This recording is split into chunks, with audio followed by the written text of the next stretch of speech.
ပါရမီဆိုတာမြင့်မြတ်သူတို့ရဲ့အလုပ်မြင့်မြတ်တဲ့အလုပ်ပါရဆိုတဲ့နိဗ္ဗာန်တည်းဟူသောတစ်ဖက်ကန်းကိုရောက်စေတတ်ရစေတတ်တဲ့အလုပ်အဲ့ဒါကိုပါရမီလို့ခေါ်တာနော်အဲ့ဒီမြင့်မြတ်တဲ့အလုပ်ပါရမီကဘယ်နှပါရှိတော့10ပါးတဲ့ဒါနံသီလင်္စနိက္ခမံပညာဝိရိယပင်စမံခန္တီသစ္စာအဋိဌာနမေတ္တုပိက္ခာတိမာတတဒါနရဲ့သီလရဲ့နိက္ခမရဲ့ပညာရဲ့ဝိရိယရဲ့၅ခုခန္တီသစ္စာအဋိဌာနမေတ္တုပိက္ခာတိမေတ္တုပိက္ခာဆိုတာမေတ္တာနဲ့ဥပိ္ပခာကိုရောထားတာနော်မေတ္တာရဲ့ဥပိ္ပခာရဲ့ဘယ်နှမျိုးတော့10မျိုးတဲ့အဲ့ဒါဘဝမှာမြင့်မြတ်ခြင်းတဲ့ဆိုရင်မြင့်မြတ်တဲ့အလုပ်ကိုလုပ်မယ်ဆိုရင်ဒီ10မျိုးသောအလုပ်ကိုကျွမ်းကျင်ထားရမယ်ဒီ10မျိုးကိုနားလည်ထားရမယ်ပို့ပြီးတော့မြင်မာတဲ့ရည်ရွယ်ချက်နဲ့နိဗ္ဗာန်တည်းဟူသောတစ်ဖက်ကန်းကိုငါရောက်အောင်သွားမယ်ဆိုရင်လေဒီ10မျိုးသောလမ်းစဉ်ကိုဘုံဘုံတို့ကျွမ်းကျင်ထားရမယ်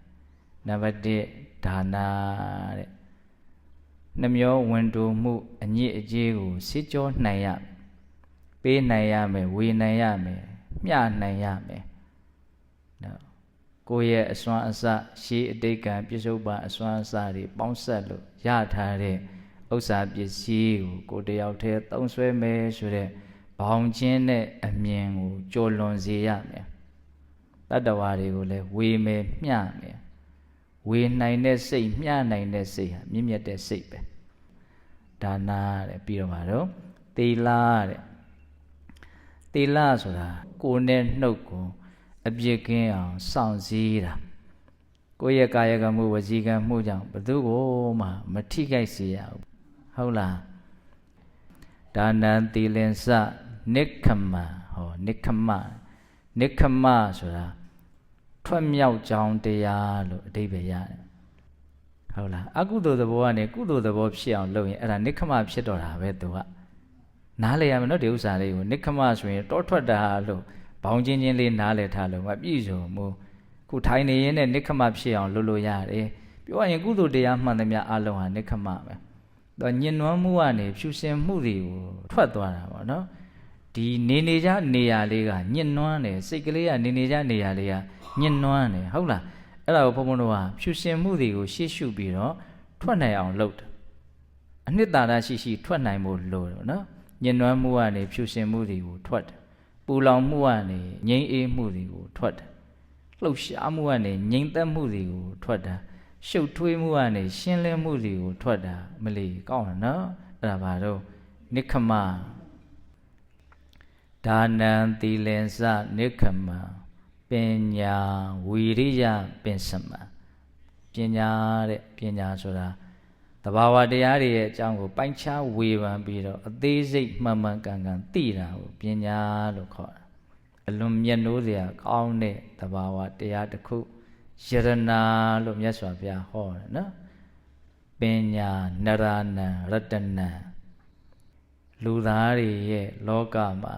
တန်ဖိုးအကြီးဆုံးယရနာပဲတဲ့ပညာဟုတ်လားပညာဆိုတာပထမအဆင့်အကြောင်းအကျိုးကိုသိတာတခုခုဖြစ်တာကိုတွေ့ဒါဘာကြောင့်ဖြစ်တာစဉ်းစားဒါကြောင့်ဘာဆက်ဖြစ်နိုင်လဲဆိုတာကိုလည်းစဉ်းစားအဲ့ဒါဘာတော့ပညာအကြောင်းအကျိုးကိုသိတာနော်ဒါနံသီလင်္စနိက္ခမံပညာဝီရိယတဲ့ဟော၅ခုမြောက်က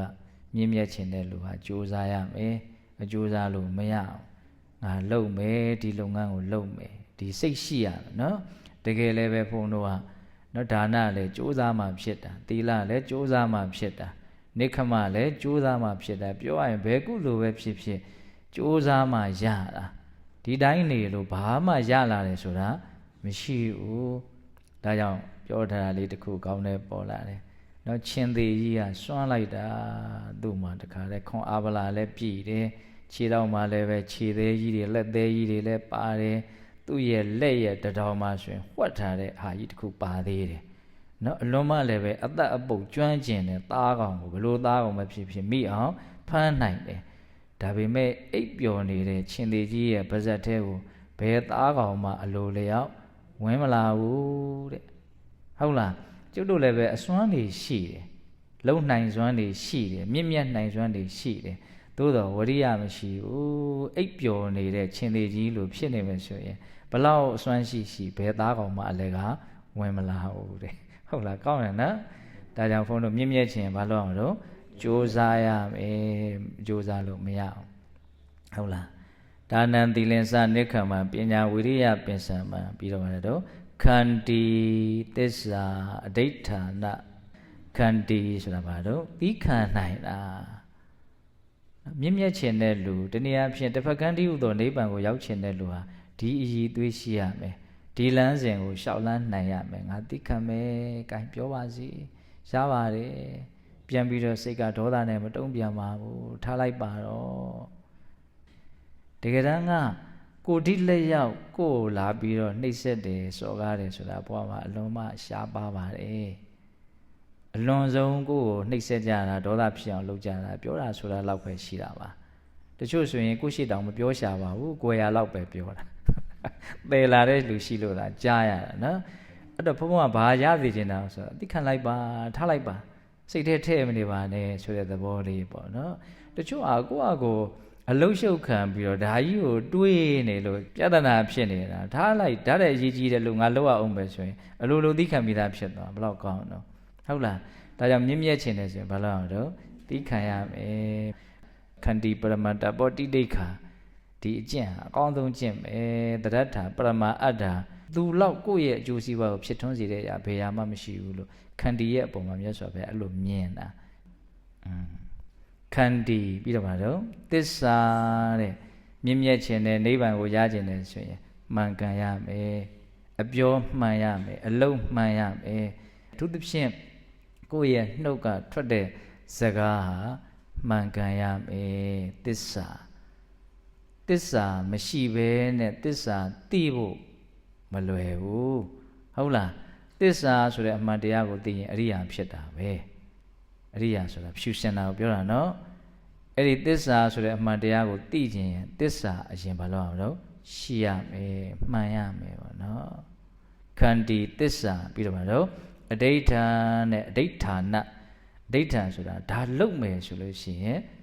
တကယ်ဖြစ်အောင်လုပ်တာပြီးသွားအောင်လုပ်လိုက်တာပေါ့ဆိုကြဆိုငါတရားနာယူဝတ်ထိုင်မယ်ဆိုနာယူဝတ်မပြည့်မချင်းမထဘူးပေါ့ကိုယ့်ရဲ့သတ်မှတ်ချက်ကိုကိုပြန်ပြီးတော့တီအောင်လုပ်တာကိုဘာလို့ခေါ်တော့အဋိဋ္ဌာအဲ့ဒါကနော်ဒီပါရမီ10ပါးထဲမှာ तू ကနည်းနည်းတော့မျက်နှာငယ်ပုံရတယ်အဲ့ဒီပါရမီလေးကတိတ်ပြီးတော့အပြောမများကြအောင်တကယ်တမ်းကအဲ့ဒီဥစ္စာလည်းပဲလိုအပ်တယ်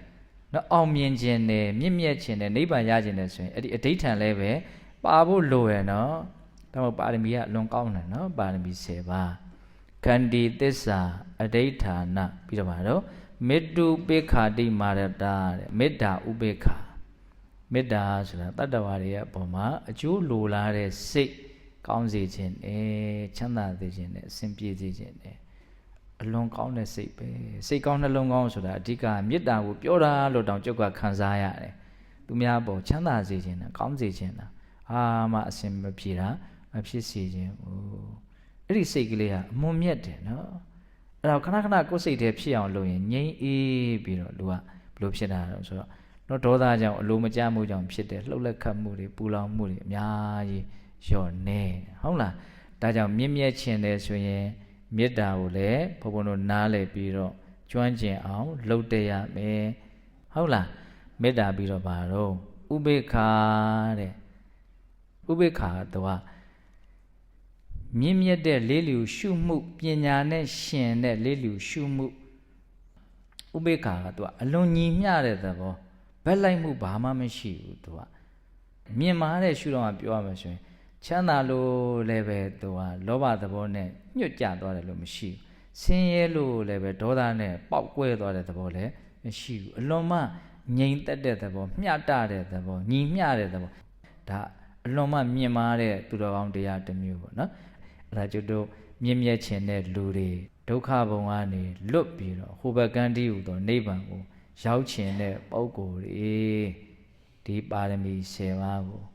ရောက်စေတတ်တဲ့လမ်းစဉ်အနေနဲ့သဘောပေါက်ပြီးတော့ဘာလို့ရမလို့ဖြည့်ကျင့်ကြရမယ်ပေါ့နော်